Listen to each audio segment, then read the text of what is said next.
Queridos, eu quero que você ore, porque hoje de manhã foi muito forte a palavra que Deus nos deu, que Ele nos liberou. A última mensagem da série sobre a vida de José. E essa mensagem, na última mensagem, ela fala sobre liberando perdão. Quando a gente libera perdão, a gente acha que está liberando perdão, mas na verdade a gente está liberando a gente mesmo. Porque quem não libera perdão está preso. Amargura, diga amargura. Ressentimento, diga ressentimento. Falta de perdão, diga falta de perdão. São armadilhas, são prisões criadas no inferno e administradas por Satanás para aprisionar, para prender você e para tirar a sua liberdade.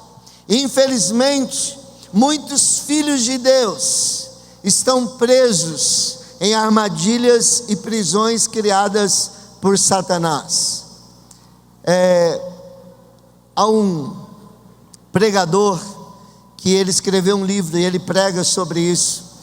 Eu ainda não li este livro, ainda não consegui assistir a mensagem toda dele, mas eu sei que a mensagem dele é nessa tônica.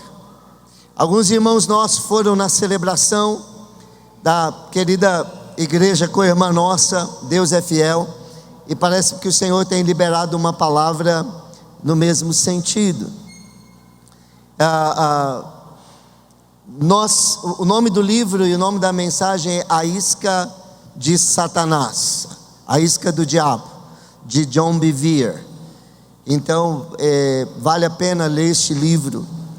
Mas eu acredito, querido, eu posso ver, eu posso sentir no meu espírito que nessa noite existem muitas gaiolas, e muitos aqui estão como pássaros presos em gaiolas. Mas nessa noite, essas gaiolas serão abertas em nome de Jesus. Diga amém. Você vai ser liberado dessa gaiola do inferno que o diabo colocou você, ou que você se permitiu colocar. O povo de Deus estava preso no Egito, e Deus, através de Moisés, libertou o povo, conduziu o povo passou pelo Mar Vermelho. Depois de ter presenciado as 10 pragas, o povo andou depois de 3 dias no deserto, em direção ao Monte Sinai, mas não havia água. Era cerca de 1 milhão de pessoas, animais, gados, e a água acabou. E eles começaram a reclamar, e eles começaram a murmurar, e muitos acharam que eles iam morrer de sede. Mas de repente alguém grita água. Então eles correm afoitos, sedentos, e se jogam sobre essa água, e levam essa água à boca, para logo cuspi-la fora. Por quê? Porque as águas eram amargas, diga amargas. Eles não puderam beber, e ali eles clamaram ao Senhor, murmuraram ao Senhor, e chamaram aquele lugar de Mara, que quer dizer amarga. Querido, há um povo sedento aí fora, por Jesus, sedento por Deus. Eles têm sede e eles não sabem do que têm sede. Então eles tentam matar esta sede em drogas, em bebidas, em prostituição, com carnaval, com festa, comprando além daquilo que podem pagar, se endividando, porque é uma sede no seu coração, uma sede pelas águas de Deus. E você sabe onde estão as águas de Deus que pode matar a sede deles? Levante sua mão e diga: em mim. Porque a Bíblia diz: aquele que crê em mim, Jesus dizendo, do seu interior fluirão rios de água viva. Diga rios. Rios de água viva fluirão do interior daqueles que crerem em mim, diz Jesus. E ele se referia, diz a Bíblia, a respeito do Espírito Santo. Há um rio de Deus dentro de você. E as pessoas estão sedentas e elas irão beber através da sua vida. Você será um instrumento de Deus. A fonte dessa água não é você, é o Espírito Santo, mas essa água flui a partir de você. E há uma multidão sedenta querendo beber essa água. Mas, querido, infelizmente, aquilo que aconteceu com o povo de Deus acontece hoje em dia. O diabo consegue envenenar o nosso coração. Nós mordemos a isca do diabo quando ficamos ofendidos com o esposo, com a esposa, com os filhos, com o irmão, com os pais, com o pastor, com a igreja, com o chefe, com o amigo, com qualquer pessoa. E ao ficarmos ofendidos, guardamos essa mágoa no nosso coração, esse ressentimento, e o nosso coração se torna amargo. E a água do Espírito Santo vai se tornando amarga. E as pessoas sedentas, elas correm para nós dizendo: tem água ali, tem fluido o Espírito Santo, tem vida lá, tem algo, eu estou sedento e eu vejo que tem algo nessa vida. Mas quando eles chegam em nós para beber daquilo que está fluindo de nós, e nós abrimos a nossa boca, ou mesmo sem perceber, nós liberamos amargura, ressentimento, falta de perdão. E nessa noite é uma noite de cirurgia espiritual, onde o bisturi de Deus vai cortar na carne, para retirar aquilo que amarga o nosso coração. Aquilo que o diabo pôs no seu coração, o Espírito Santo vai tirar nessa noite, em nome de Jesus. Aquilo que fez você se afastar de pessoas, amargurar o seu coração, aquilo que te fez entristecer, aquilo que te fez perder a confiança nas pessoas, é semente do inferno, é semente do diabo. E nessa noite, amarguras e ressentimentos vão sair, e você vai ser colocado em liberdade pelo poder do Espírito Santo de Deus, em nome de Jesus. Vai ser assim, diga: vai ser assim, levante sua mão. Aleluia, vai ser assim, em nome de Jesus. Quando nós olhamos para a vida de José, nós vemos algo interessante. Gênesis 42 diz o seguinte, a partir do verso de número 6: José era o governador do Egito, e era ele quem vendia trigo e todo o povo da terra, a todo o povo da terra. Por isso, quando os irmãos de José chegaram, curvaram-se diante dele, rosto em terra.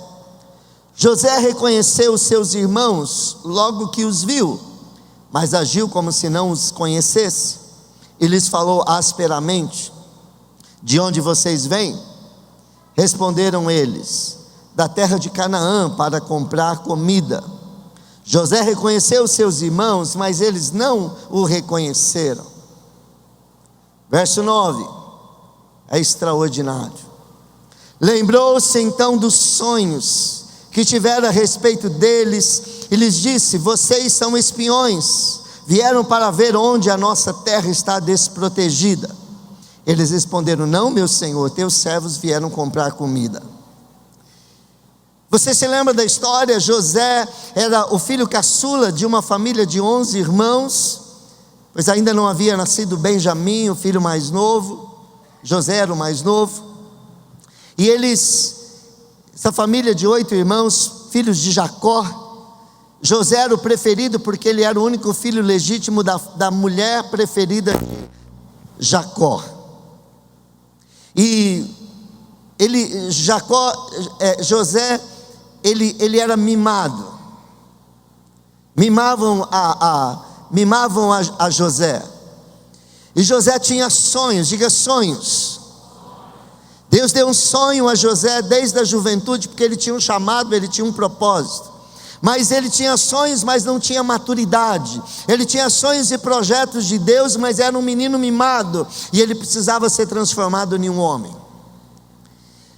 E várias intercorrências acontecem com José. Você se lembra, os irmãos enciumados com ele, com inveja dele, porque ele era tratado com preferência, com deferência pelo seu pai. Eles tiram a roupa nova que seu pai tinha dado, uma túnica diferenciada, o deixam nu e o jogam num poço. Não contente com isso, eles queriam matá-lo, mas um dos irmãos dissuade aos restantes de fazer isso, e eles então decidem vender José para alguns mercadores que estavam passando por ali. E eles então o vendem, os seus pés são amarrados, ele é colocado numa jaula e ele vai até o Egito. No Egito ele é vendido como escravo para Potifar. Lá na casa de Potifar ele começa a prosperar, ele se torna o administrador da casa de Potifar. Ele compra, ele vende, ele começa a prosperar, porque a Bíblia diz que Deus estava com ele lá no Egito. Mas a esposa de Potifar, ela cresce o olho em José. Ele era um rapazote bonito, e ela então, uma mulher mundana, endemoniada, ela quer ter relações sexuais com ele, mas José é um homem íntegro, é um rapaz íntegro de Deus. Apesar de toda a injustiça, ele não faz como muitas pessoas fazem, que na injustiça, quem nunca bebeu quer beber, quem nunca fumou quer fumar, quer chutar o pau da barraca. José não chutou o pau da barraca, ele se manteve íntegro ao Senhor. E ele então ali, a esposa de Potifar, vendo que não consegue nada com ele, ela arma um plano e ela finge que ela está sendo atacada por José. José foge e ela então diz: ele tentou me fazer mal. José, ele então vai parar na prisão. Lá na prisão, José revela o sonho de dois funcionários do alto escalão do rei, o copeiro e o padeiro. E acontece como José profetizou e declarou: o padeiro é morto e o copeiro volta a servir o rei. E ele pede que ele interceda diante do faraó por José, mas o copeiro esquece-se de José. Passados 2 anos, o faraó tem um sonho sobre as vacas magras, as vacas gordas, as espigas graúdas, as espigas mirradas. E então o copeiro se lembra de José, porque agora é tempo de José ascender ao trono no Egito. E José é trazido à presença de Faraó, e ele interpreta o sonho do Faraó, e movido por Deus, Faraó nomeia José o segundo homem mais importante do Egito. Passaram então 7 anos das vacas gordas. José administra e ele vai juntando muitos recursos no Egito, e começa o tempo da seca, o tempo da falta de mantimento, e as pessoas começam a reclamar com o faraó, e ele manda José. Até em Canaã chega essa fome, e o pai de José manda os seus irmãos irem ao Egito, porque ele ouve falar que tem comida lá. Eles vão, e eles chegam então diante de José, e eles estão agora diante de José. E aí a gente chega no texto que a gente está. Eles não sabem que é José, porque para eles nunca mais viram José. José era um menino, era um rapazote, não sei precisar quantos anos, se era 13 ou 17 anos que José tinha, quando ele foi vendido, não me lembro agora com exatidão, mas ele era um adolescente. Mas agora ele era um homem formado com cerca de 30 anos de idade. E ele é o governador, ele está lá com as vestimentas reais, as vestimentas, que ele tem da posição, o anel, ele está cercado de soldados. E os seus irmãos não são capazes de reconhecê-lo, mas ele reconhece os seus irmãos. E agora ele está com a faca e o queijo nas mãos. E querido, passou todo esse tempo, e ele foi jogado no poço, ele foi humilhado, ele foi algemado, ele foi colocado dentro de uma jaula, ele foi vendido para Potifar, ali o enganam, ele vai parar na prisão, e todas essas coisas acontecem com ele. Ele está perdendo tempo da sua vida, são 2 anos perdidos numa prisão, ele perde a sua liberdade. Há tantos anos ele não vê o seu pai, ele não tem a oportunidade de abraçar o seu irmão, ele não tem a oportunidade de estar junto da sua família, ele é privado da companhia dos seus pais, e ele está lá, e por causa de quem? Por culpa de quem? Dos seus irmãos, da inveja dos seus irmãos, da maldade do coração dos seus irmãos, que o venderam. E ele está ali agora, e é interessante, é impressionante, é sobrenatural o que diz esse texto. Quando José vê pela primeira vez, depois de tudo isso, os seus irmãos, o que é que vem à mente de José, queridos? José não se lembra do poço, ele não se lembra das algemas, ele não se lembra da prisão, ele não se lembra que os seus irmãos o venderam, ele não se lembra da maldade dos seus irmãos. O texto diz no verso 8: José reconheceu seus irmãos, mas eles não o reconheceram. Lembrou-se então dos sonhos que tivera. Ele não se lembra das mágoas, ele não se lembra do que os seus irmãos fizeram, ele se lembra dos sonhos. Ele se lembra dos sonhos. Ele não se lembra do poço, do sofrimento. Ele se lembra dos sonhos. Sabe por quê? Porque quem tem sonhos de Deus no coração não tem espaço para ressentimentos. O que José cultivou por todos estes anos, na casa de Potifar, na prisão, no fundo do poço, na jaula, não foi o que meus irmãos fizeram por mim. Eles vão me pagar o que os meus irmãos me fizeram. Coitado de mim, pobre de mim, meu Deus, o que fizeram comigo, o que fizeram comigo, coitadinho de mim. O que José cultivou no seu coração é: eu tenho um sonho, eu tenho um sonho, Deus me deu um sonho, Deus me deu um sonho. Ele cultivava o sonho de Deus para a sua vida. A Bíblia diz: eu é que sei os planos, os sonhos que eu tenho a respeito de vocês, planos de paz e não de mal, para vos dar um futuro e uma esperança. Quem serve a Deus, quem ama a Deus, quem é cheio do Espírito Santo, quem tem sonhos de Deus na sua vida, não cultiva a poção, não cultiva o veneno do diabo no seu coração, mas cultiva os sonhos de Deus no seu coração. Quem tem sonhos de Deus,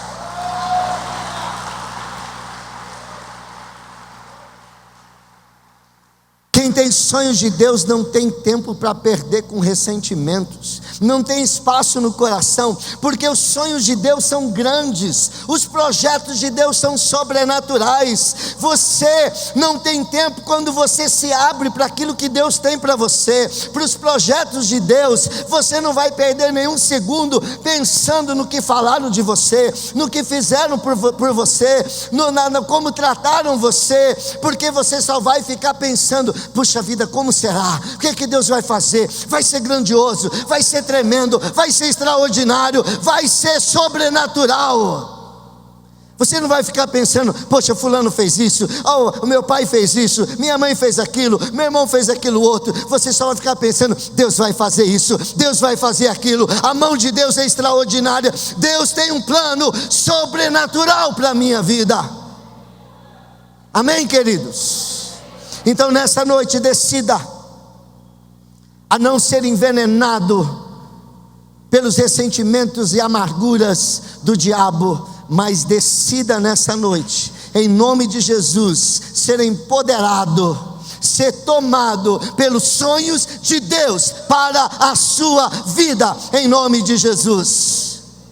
Diga não ao veneno do diabo, do ressentimento e da amargura, e sim para os sonhos poderosos de Deus para a minha vida. Eu não vou cultivar, eu não vou gastar um minuto pensando naquilo que o diabo pôs no meu coração. Eu vou pensar naquilo que Deus pôs no meu coração. Diabo, eu não vou dar espaço no meu coração para amargura, para ressentimento. Eu vou dar espaço para os sonhos de Deus, porque cada espaço que eu der para a amargura é um espaço a menos para o sonho. E um espaço a menos para o sonho é um sonho a menos que vai se cumprir de Deus na sua vida. É isso que o diabo pretende ao envenenar a gente, é impedir que a gente viva os sonhos de Deus. Mas José se recusou a ser envenenado pelos venenos do inferno, da amargura e do ressentimento. Ele cultivou no seu coração, ao invés da amargura, os sonhos de Deus. Levante sua mão e diga: eu decido, a partir de hoje, cultivar em meu coração, regar somente os sonhos de Deus e não as sementes do inferno. Vai ser assim em nome de Jesus. Vai ser assim em nome de Jesus. Vai ser desse jeito. Segundo lugar, José, ele é capaz de perdoar porque ele compreende o propósito de Deus em tudo o que aconteceu. Gênesis 45, 4-8 diz assim: cheguem mais perto, disse José a seus irmãos. Quando eles se aproximaram, disse-lhes: eu sou José, seu irmão, aquele que vocês venderam ao Egito. Agora, não se aflijam, nem se recriminem por terem me vendido para cá, pois foi para salvar vidas que Deus me enviou adiante de vocês. Já houve 2 anos de fome na terra, e nos próximos 5 anos não haverá cultivo nem colheita, mas Deus me enviou à frente de vocês, para lhes preservar um remanescente nesta terra, e para salvar-lhes as vidas com grande livramento. Assim, não foram vocês que me mandaram para cá, mas sim o próprio Deus. Ele me tornou ministro do faraó, e me fez administrador de todo o palácio, e governador de todo o Egito. Pare de falar o que as pessoas fizeram com você, e comece a falar o que Deus tem feito com a sua vida. Enquanto você estiver recitando as mágoas e chorando e se lamentando pelo que fizeram com você, você não vai enxergar o que Deus está fazendo com você, porque não tem mal que vem sobre a nossa vida que Romanos 8:28 não funcione, que anule Romanos 8:28.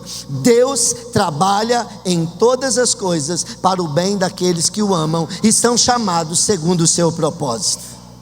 Então pare de dar glórias ao diabo por aquilo que ele fez, e comece a exaltar a Deus por aquilo que ele está fazendo, porque Deus é mais poderoso do que o diabo. Se o diabo pode mandar mal para a sua vida, se ele pode mandar pessoas para te ferir e para te machucar, você serve o médico dos médicos, você serve aquele que é poderoso para reverter qualquer situação.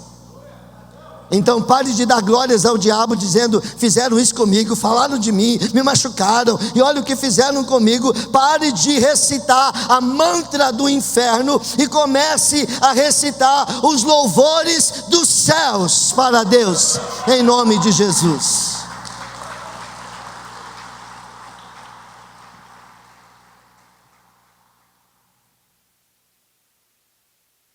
José foi capaz de perdoar porque ele entendia que só Deus é capaz de julgar.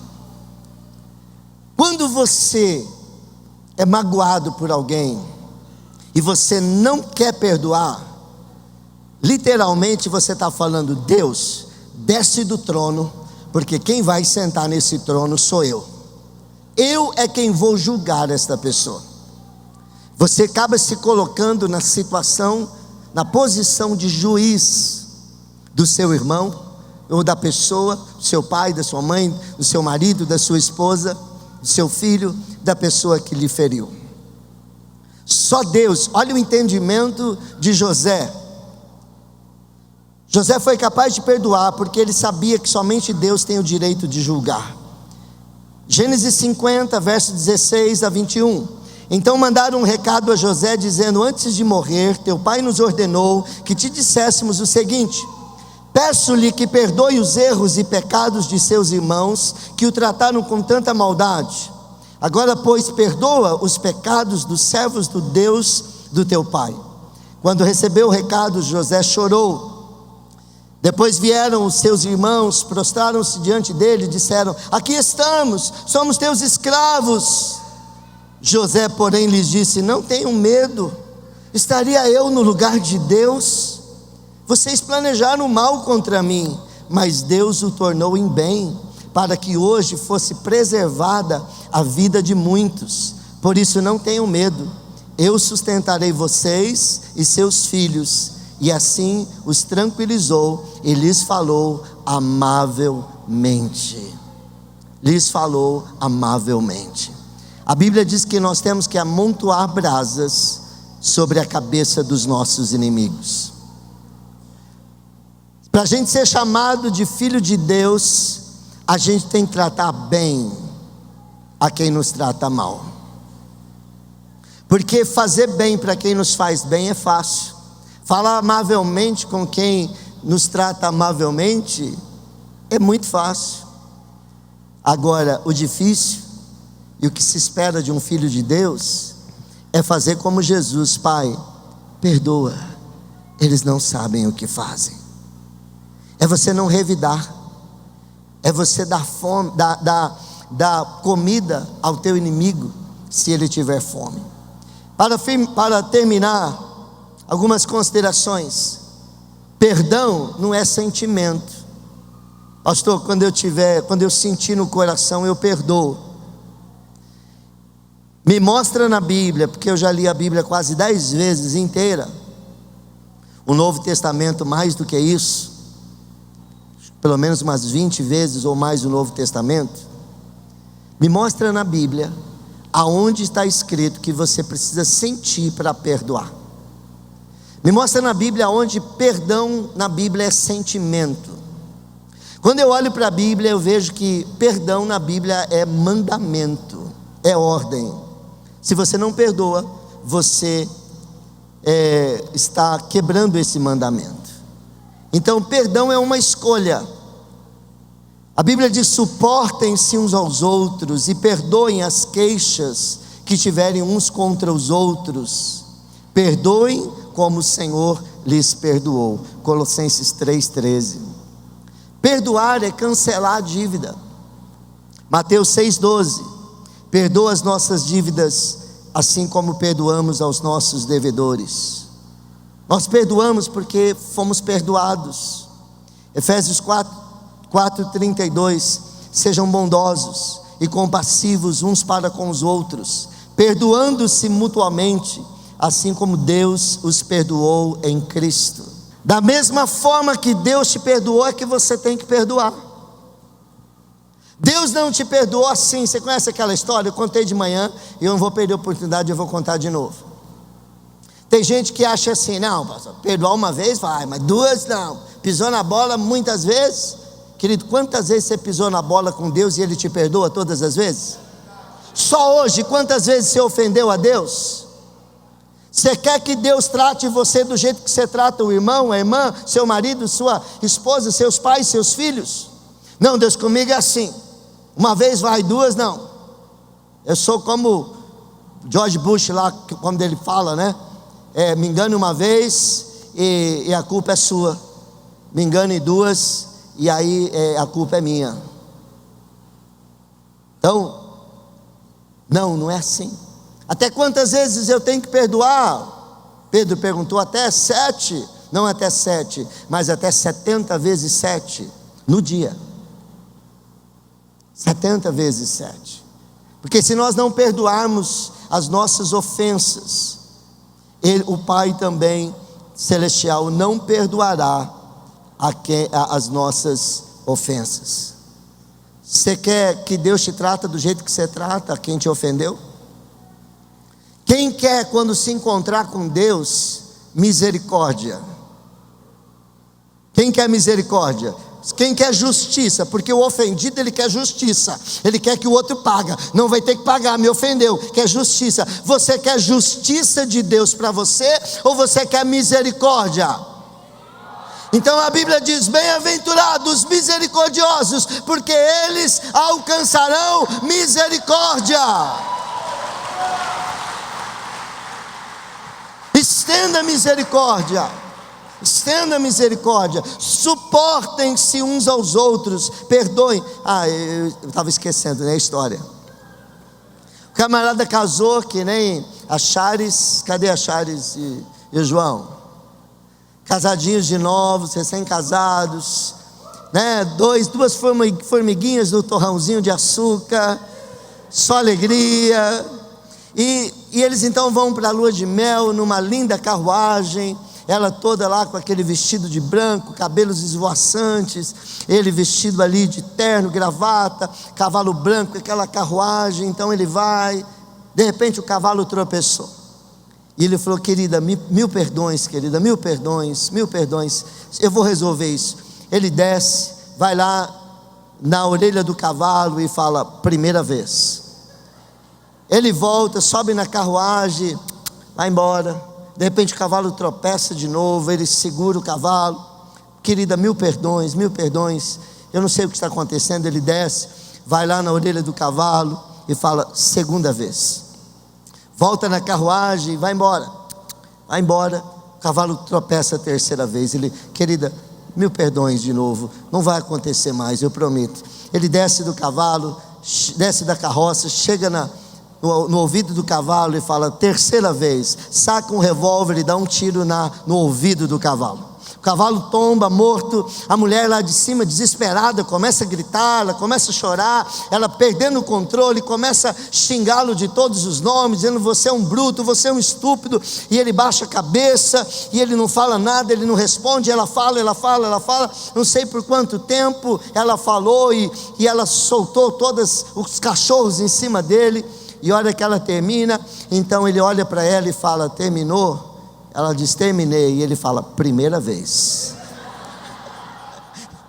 Queridos, tem muita gente que vive com o coração amargurado, porque fica contando ofensas: primeira vez, segunda vez, terceira vez. Tem um hino antigo do cantor cristão que diz: conta as bênçãos. Então Deus não te chamou para contar ofensa, Ele te chamou para contar as bênçãos. Querido, se você está num lugar onde tem pepitas de ouro e titica de galinha, por que você vai ficar contando as titicas de galinha ao invés de pegar as pepitas de ouro? Por que contar ofensas se tem ouro, se tem bênção, se tem coisas de Deus para você contar? Conte as muitas bênçãos, conte para as pessoas o que Deus tem feito por você e não aquilo que o diabo tem feito para você. Amém?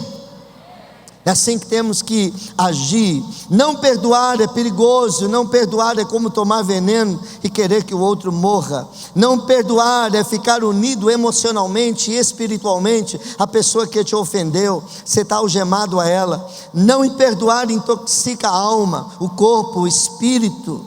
Já dizia alguém, não falei de manhã: a vingança nunca é plena. Mata a alma e envenena, né? Quantos, é Chaves que fala isso, né? Quantos aqui mais assistem Chaves? Querido, eu quero orar por você. A gente brinca para tornar mais leve, mas isso é uma coisa muito pesada. É muito pesado. Você fala: pastor, é que o senhor não sabe o que fizeram. O senhor não sabe o que fizeram por mim. O senhor não sabe o que fizeram por mim. Querido, eu não sei o que fizeram por você, mas eu sei o que Jesus fez por você. Então não deixe lugar no seu coração pensando: o que fizeram por mim, o que fizeram por mim. Eu quero dizer para você que o que Jesus fez por você é maior do que o que fizeram por você. Então nessa noite, decida perdoar, decida entregar a ofensa, decida dizer para o diabo: perdeu. Você vai pegar a sua algema, você vai pegar a sua gaiola, você vai pegar a sua corrente e você vai cair fora daqui, porque no meu coração não tem mais lugar para mágoas, para ressentimento, só tem lugar no meu coração para os sonhos de Deus.